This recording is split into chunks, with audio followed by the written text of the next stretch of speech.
What's up, everybody? Welcome to Fake Plastic Treefingers, the podcast about all things Radiohead. In this episode, we're going to be ranking Radiohead's albums. Yeah, it's gonna be fun. It's pretty hard to decide. How you're gonna rank them because they're all just very different. Yeah. But it was fun doing it, so I'm really excited to reveal it. Yeah, well, as long as you tell us why you ranked the way you did. Yeah. Right? Yeah. That's the big thing. So, all right. Well, hey, before we jump in, hit us with a like, subscribe to this channel, and rank. You can tell us your ranking. Maybe you want to pause right here and type out your ranking before you get contaminated by our logic. So, our good logic. Yeah. Perfect logic. So, well, truly perfect because I mean, we created Fake Plastic Treefingers, so obviously we are the ultimate Radiohead experts. All right, so ranking, Brannock, you're gonna go first. Yeah. All right. So for my bottom one at number 9, I have Pablo Honey. I don't think I'm gonna need to explain that one all that much. It's there's some pretty good tracks, but it's a mostly boring record. There are some highlights like Anyone Can Play Guitar, Opener You, and of course Lurgy, which I think it's a really great track, and the closing track Blowout. So it's not a terrible record, it's just mostly boring. I'm a little surprised by that. I feel like you're a little bit more you're a little bit of a Pablo Honey optimist than I am, but yeah. So for a while I was, and I actually listened to Pablo Honey a lot. A couple of years ago, it was one of my favorite albums to listen to. So there's that. I kind of got tired of it because it really isn't it really doesn't age well. So I don't think it's a bad album necessarily. I just think it's a boring one. For the most part. So okay. Yeah, number 9 is Pablo Honey. And then at number 8 I have The King of Limbs. Okay. I know I kind of raved about it in our review of that album, and I do like it a lot. But I feel like I take a lot of the other albums over that one. I think the last 5 tracks are all really great songs, but the first 3 can be kind of hard to get through. Just because they're very they're very strange, and there's not really much in them. You can't really think much about them other than it's like, wow, this is really interesting. But when are we gonna get like that really great Radiohead song? So we do get you do get that pretty great Radiohead song with Codex later on, which is fantastic, but mostly it's an enjoyable record and I like it a lot, but it's down towards the bottom just because it can be kind of hard sometimes to listen to. All right. And for number 7, I know this one's kind of controversial, but the Bends, Ooh. Yeah. You're gonna get lots of hate for that. I really am. But look, this was my favorite album for the longest time, and because of that I listened to it like pretty much every other day. So it can be kind of hard to go back and listen to it just because I've listened to it so much and I don't want to get tired of it. But I do think this is an amazing record. I love Just, that's one of my favorite songs. Black Star is super catchy and it's one of my favorites. And the Bends, My Iron Lung, Fake Plastic Trees, High and Dry, Street Spirit. There are so many great songs on this album. But I feel like it just hasn't aged as well as their later albums, Yeah. Not to say that it's aged poorly, but it's just not as good as it hasn't aged as well as like, I don't know. Okay Computer, Okay. So, fair enough. Yeah. Yeah. And then for my number 6, I have Amnesiac. Okay. Amnesiac, I like it. I think it's a pretty solid record. It is a bit more spotty than than the Benz is. But I think the great tracks on this one are just very rewarding. Pyramid Song is gorgeous, and it's one of the best Radiohead songs there is. I Might Be Wrong has got a great desert rock groove. Life in a Glass House is a pretty cool jazz song, and Like Spinning Plates, especially the piano version, and then Packed Like Sardines in a Crushed In Box are all some pretty great tracks. So yeah, Amnesiac is a pretty great one. It's some of the tracks aren't as great as others, but I think it's mostly a good album. Cool. Yeah. So number 5, I really wasn't expecting this one to be up this high, but Hail to the Thief. Before we started recording these videos, I thought Hail to the Thief was like my least favorite, along with Pablo Honey. And so once I went back and listened to it for our review of that one, I enjoyed it a lot more than I remember enjoying it. Yeah. And it's got some of their best songs. Of course, there are the sleepier tracks like We Suck Young Blood and The Gloaming, which are both pretty boring, and I Will is just kind of filler, I feel like. But I mean, there are also some of their best tracks like Sit Down, Stand Up, and They're There, and Scatterbrained. And yeah, so it's cool how once you spend some time thinking about a record, how it can kind of rise up in your estimation. Yeah, and it's definitely grown on me a lot. So yeah, number 5 is Hail to the Thief. And then at number 4, I have A Moonshaped Pool. All right. So A Moonshaped Pool, it's gorgeous. The production is amazing. The strings are, phenomenal. And I think it has some of their deepest and most beautiful writing yet. With Daydreaming being probably one of their most amazing songs. I love True Love Waits, it's a really great version they put on there. And Dex Dark is just is a pretty great track as well, but Identikit is just phenomenal. It's one of the best songs I've ever written, with that bass groove. The post chorus and the chorus just make it so amazing. And yeah, I think this is probably one of their most consistent albums. I don't think there really is a bad track on this album. Some are more forgettable than others, but it's really just yeah, it's amazing. So cool. Yeah. And then at number 3, this one's going to be controversial, but OK Computer. I think a lot of people would think I'm gonna put that one at number 1, but as much as I love it, I think OK Computer is my number 3. It's definitely it's more of an alt rock album. It leans more towards like the Bends than it leads more to Kid A. But I mean, it's just I don't really know if there's really much to say about it other than it's spectacular, because everyone's already said everything about it, I feel like. But Climbing Up the Walls is one of my favorites. That's one of my favorite songs by Radiohead.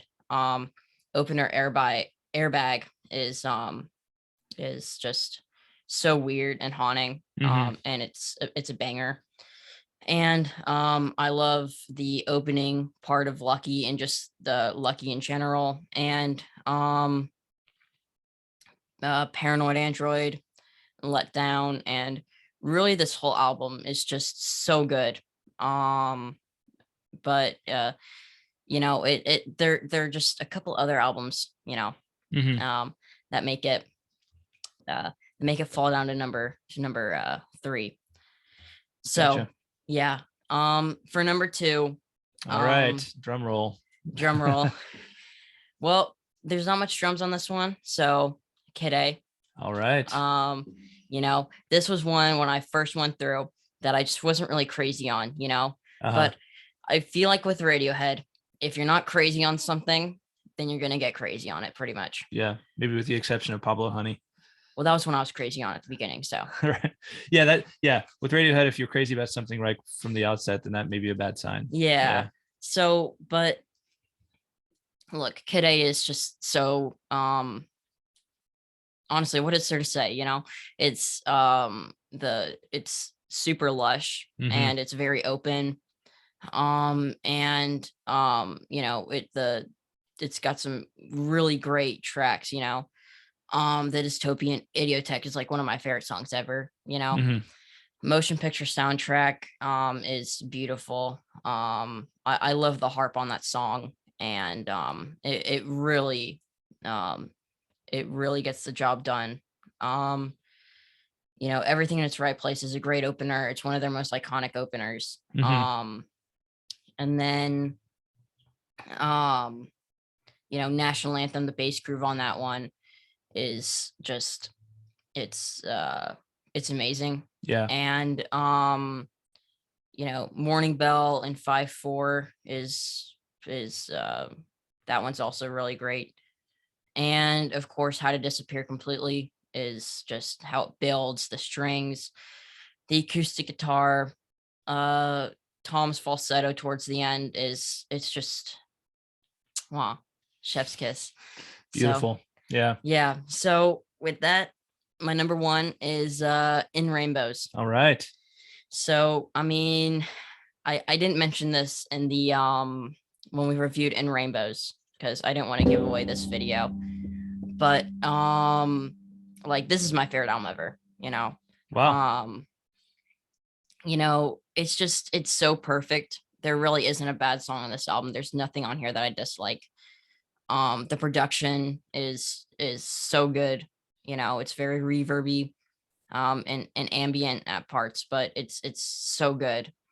15 Step is one of my favorite songs ever. And the 5/4 groove on that one, and I just love the that guitar and how it just keeps on adding elements as you go on, makes it one of the most perfect opening tracks ever. Then the very heavy Body Snatchers is another one of my favorites. It's probably the heaviest song they've made since Electioneering. And then you move into Nude, which is just beautiful. The strings, the choir, Tom's vocals really make that song. And then there's Weird Fishes, which is the guitar on that song is just so dreamy. And Tom's vocal performance on that one is also just so good. And then there's All I Need, which is like it's all I need. That's except the rest of the album. Yeah, that's true. But I thought you were making a play. I thought you were making a pun on All I Need. Yeah, not really. I was just saying that it is what it is. Yeah. But yeah. It's spectacular. Mm-hmm. Faustarp is a nice palate cleanser before you get into the sheer brilliance of the second half with the like soul / R&B almost Reckoner. The guitar on that song and the percussion is just so good. The guitar, the John Frusciante inspired sort of groove, and the percussion has always been a favorite of mine. And then House of Cards is just so chill, and it's just really one you can just kind of I feel like space out to. I love the echoey drums, so House of Cards is spectacular.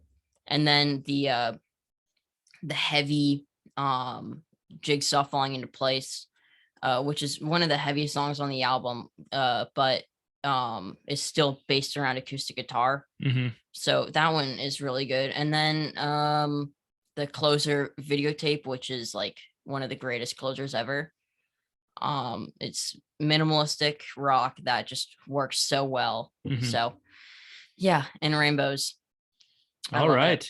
All right. Well, I guess I'm up. Yep. Time for me to rank Radiohead. So, number 9, no surprise, Pablo Honey. I was never really a fan of Pablo Honey. I wasn't even a fan of Pablo Honey when it first came out. There was probably a day, when I did become a Radiohead fan, where I went back and, maybe grew an appreciation for it some, but it's just never, to me, it's just always felt pretty substandard when it comes to Radiohead. It does not, it almost doesn't feel worthy of the mantle. And it's interesting. I do remember when OK Computer came out, and some of my high school classmates, who were big fans of Pablo Honey, and they liked the bends too. And then they're like, I can't believe this. They've completely like changed their sound, and like OK Computer is horrible, so there are people out there who really do love Pablo Honey, but I am not one of them. Yeah. Number 8 for me, The King of Limbs. I think it's like I said when we did the episode, it's an interesting album, and I always want to think about it, and there are some really good tracks on it, but it's definitely not the Radiohead album I'm normally going to reach for. It's one to me that feels like, I guess they felt like this was the right artistic statement to make, but I just still scratch my head about some of the tracks they didn't put on the record, because I feel like if they had included Super Collider, Staircase, the Daily Mail, even the Butcher, like this would have been a much better and much cooler album. So anyway, I feel like I'm just gonna say this. I feel like really the whole point in listening to this album, at least for me, is just to hear Codex. Yeah. I mean, Codex and Give It the Ghost are both really good. Yeah. No doubt about it. So yeah. And I mean the rest of the album's good, but really I just turned it on to hear Codex. Well, and for me, coming between In Rainbows and A Moon-Shaped Pool, which are both really good out, really, really good albums and really engaging albums, it just falls. I just still scratch my head. What were they doing? What were they thinking? So number 7 for me is Hail to the Thief. So this album has always been one that has not that never really resonated with me. I do agree with you, like going through and talking about it this time around, listening to it a little bit more closely in that regard, coming to it with fresh ears after having not listened to it in a while, I actually do appreciate it more now. And I really think if they had just left off, 3 or 4 tracks, it could have been a really great album. I also feel like the production just has always felt a little too LA to me. It's like I said when they did it, or when we talked about it, it's almost like there's too much going on in it. It's almost like they crammed too much into it. And I feel like they needed to go a little bit more minimalistic within Rainbows, so that they could discover how to cram everything in there like they do on A Moon-Shaped Pool in the right way. Right. So anyway, better album than I used to think it is, but still my number 7. Number 6 for me is Amnesiac.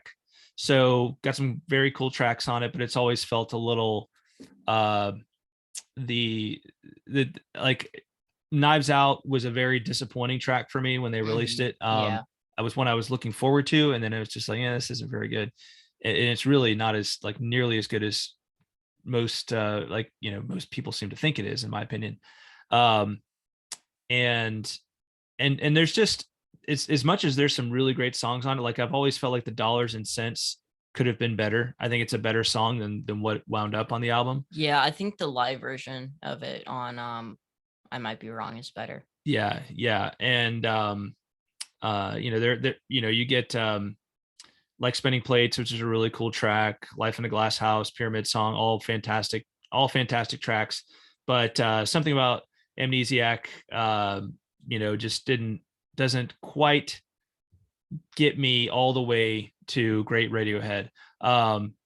Now this is where we really start to differ here, Brannock. So number 5 for me is actually Kid A. And as I was ranking these, I was like, at one point I might have considered Kid A my favorite, but it's been a while. And I think when I went back through it this time, I was like, as good as this album is, and as much as I like it, I feel like Kid A and Amnesiac and all of the B-sides and everything from this era, like they should have come up, like they could have come up with something better is what I realized. And it's, as much as I do appreciate Kid A and the place it has in their discography and the way it kind of changed the the alternative music landscape, as big a deal as the album was, for me, going back and listening to it, as much as I love many of the tracks on here, it's, when you got Optimistic and In Limbo on there, it's like these these songs just aren't very good.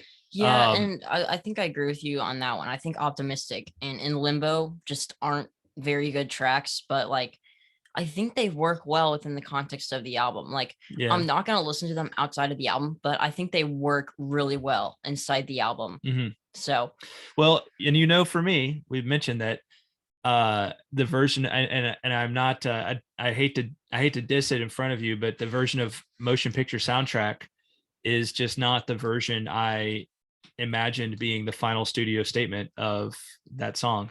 I think something you got to learn from Radiohead, especially since you've been a fan for this whole time, is you can't get your hopes up about them, really. Like, well, seeing old songs. Look who you're talking to, right?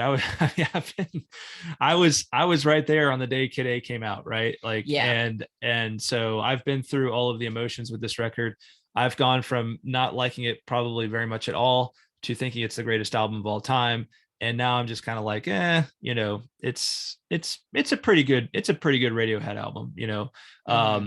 But it's funny, you mentioned the harp, and for me, the harp has always just felt kind of jarring. It's like, what's going on? Like, I don't like it. It's like, I don't get it. So I don't want to say, I don't want to put it down in me anymore, because I know you really appreciate it. And it's like, to each his own. And I think I respect your opinion a lot. I just, if you like it, it's cool. I know. But I just, I think that's another song we'll have to go back and kind of chart the development of, now that we have so much, like from Mini Disc Hack, we have these old versions of it.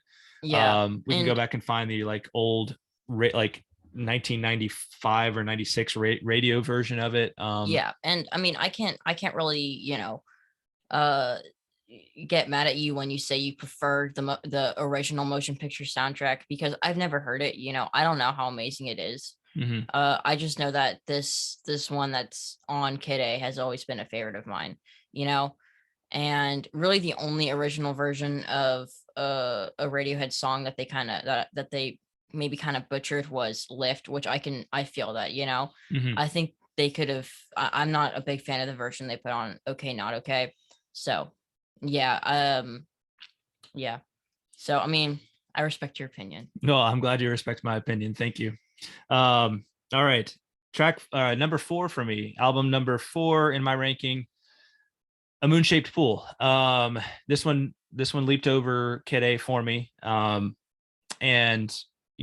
after going through it this time, I'm just like, I could even see this one maybe rising up even further in the next couple of years for me, just because I realized it's like a really excellent album in a lot of ways. I think it maybe just the fact that it doesn't quite hit at the same quality, and with the same immediacy for me. I don't know if it will get there, because the 3 albums that are left over are all pretty important albums to me, but it's a great album. It really is. Yeah. And by the way, I would even still say Kid A is a great album. Going back to, even though it's number 5 on my list, I would say it is a great album. Yeah. And I know, I'm going to go back to the Benz, my ranking of it real quickly. Mm-hmm. I do think it's a great album. I just think that I've heard it so many times, so it's kind of hard for me to go back. Can't believe you put it at number 7. Killing me. Wow. Killing me. I can't believe you put Kid A. A Moon-Shaped Pool. It's a really great album, and it's really a grower, and it makes me excited for whatever they come up with next, even though it's been 6 years now, guys. Maybe they're gonna make another greatest album of all time. I hope so. They've already made 3, so you might as well for album 10, right? Yeah. So all right, number 3. So that leaves us with In Rainbows, OK Computer, and The Bends. So my number 3 is The Bends. This was the album that made me love Radiohead, and it still, to me, just sounds like it's just so amazing. I love the album. It takes me back to a certain period of time in my life, right? It takes me back to like my teenage years in the best way. Just really expanded. Um, it was like the first time I'd heard an album and out that I had kind of stumbled onto myself, and I was just like, this is a perfect album. This is like 12 perfect songs. It still just has this incredible, it is as dark as Radiohead can be sometimes and everything. It has a very happy feel to me. And and it may not be the same for everybody depending on the context in which you first hear it, but these songs, they just make me happy, right? Like they just in a kind of deep way, they kind of fill me with a certain joy. And I just love the production, love the sound of it. It's just it's a great record of the alternative era, in, you know, in my view. So track or my number two album. All right, we got two left, right? We got two left. We got In Rainbows and we got OK Computer. My number two album is In Rainbows. In Rainbows, it was just such a great surprise after really being a huge fan in the late 90s and then the early 2000s, kind of struggling, to maintain my fandom because I didn't completely understand what they were trying to accomplish. I still don't.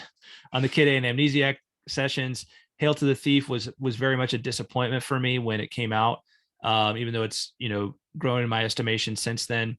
And by the time In Rainbows rolled around, I was like, well, maybe they'll put out something kind of good. But I mean, at this point, I'm not counting on it. I don't expect them to. I expect it to be something that I just don't understand. And, I'll have to think a lot about it in order to just appreciate it. And I really just want a record that I can listen to by Radiohead and be like, this is awesome. I love this. Right. And it was so awesome to get In Rainbows and be like, this is awesome. I love this. Right. Like just have that emotion that I wanted from a Radiohead album. And I go back and listen to it now and it's just so good. It's a pretty much a perfect album in, in my estimation. And just the feeling of seeing Nude on there when I was not expecting it at all and being like, they nailed this song. And then listening to Reckoner, expecting it to be, this kind of like obnoxious, heavy metal guitar song. And it's like, this is glorious. This is, and it's not, this is not the same track. What happened here? And just it was just such a great, rewarding experience to think, okay, Radiohead isn't done as a band. Like they can still be one of my favorite bands. Yeah. So. And I'm just gonna add this real quickly. I think In Rainbows is like the album that showed people and just showed people that Radiohead was not like other bands, they got through like that part where it was kind of like, what are they doing here? And after a couple of years, they put out one of their best albums, and it really showed that, they're not done. They're not just going to make a couple really good albums and then just kind of fall off. So yeah, this is In Rainbows is kind of like the album for them. Yeah, for sure. It's a, like I said, it's their master's thesis, right? It's the album where I think everything kind of came together, everything they've been exploring with, to some success and not over the last, 15 years. And they just nailed it. Right. It's like, got it. Great album. Another classic album for Radiohead. Yeah. So of course, number one, that leaves OK Computer. What can I say about it? It is just, it's a masterpiece, and I don't know if it's if I would rank it the absolute number one album of all time for me, but it's definitely, it's definitely in the running, and it would definitely be in the running if I had to really think seriously about that. This record, I bought it the day it came out, and I was just expecting, I was like, cool, new Radiohead album. I like the Bends a lot. And within 24 hours, it was like the greatest thing I'd ever heard. And I don't think it has not ceased to have that level of, to just be at that level in my mind since then, right? That it's just an amazing record. It's been so cool over the last, back in 2017, it was so cool to get the reissue, to get some tracks, some new tracks from that era. And then to get, all of the, like they absolutely nailed the, how you reissue an album. Radiohead Radiohead told the world this is how you actually reissue an album, right? You show how you arrive there, and then to get all the mini discs was just like incredible, right? Yeah. This record, I think it's almost like eerily prophetic too, in the sense of having come out in 97, just when the internet was starting to become a thing. And, the 2000, the turn of the millennium was just around the corner, and just, kind of predicting this collision between technology and human nature, and just like being like, what's going to happen with this, right?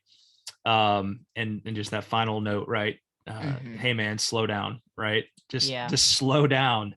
And I still feel like Radiohead's there, like 1997, just telling the world, slow down. And I wish we'd hear them. But anyway, this record just means everything to me. It's such a great record. And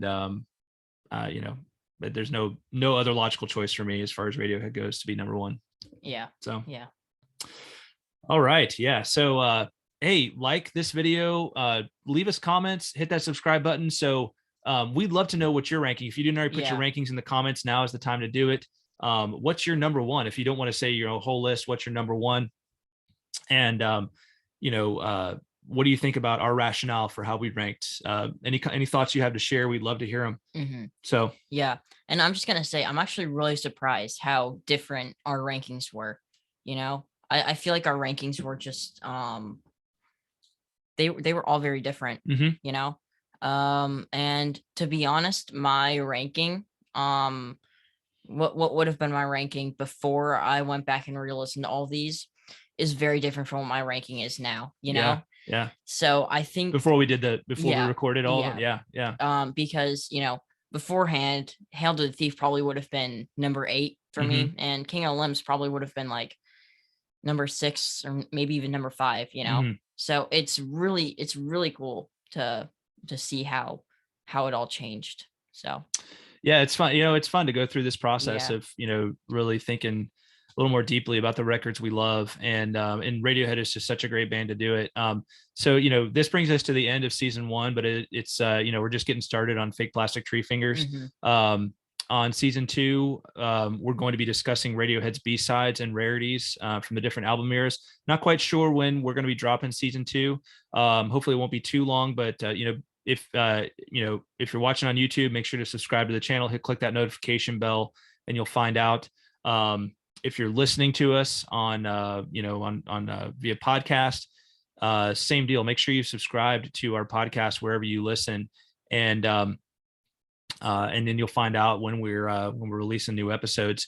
And we'll probably throw in some bonus episodes here in the not too distant future too. So we're also planning at this point on doing a separate show / podcast that's just going to be discussing various records that aren't Radiohead too, but that'll be separate from Fake Plastic Treefingers. So stay tuned, check that out when we announce it. And if you've enjoyed this podcast so far, I'm sure you're going to or this show so far, I'm sure you're going to enjoy our discussions of various just classic records or whatever records we decide to discuss. So Brannock, thanks for doing season 1 with me. Yeah, it was really fun. I really enjoyed going through and listening to all these again. So, yeah, absolutely. All right, everybody. Well, thanks for watching. Thanks for listening. And we will talk at you next time. Bye-bye. See ya.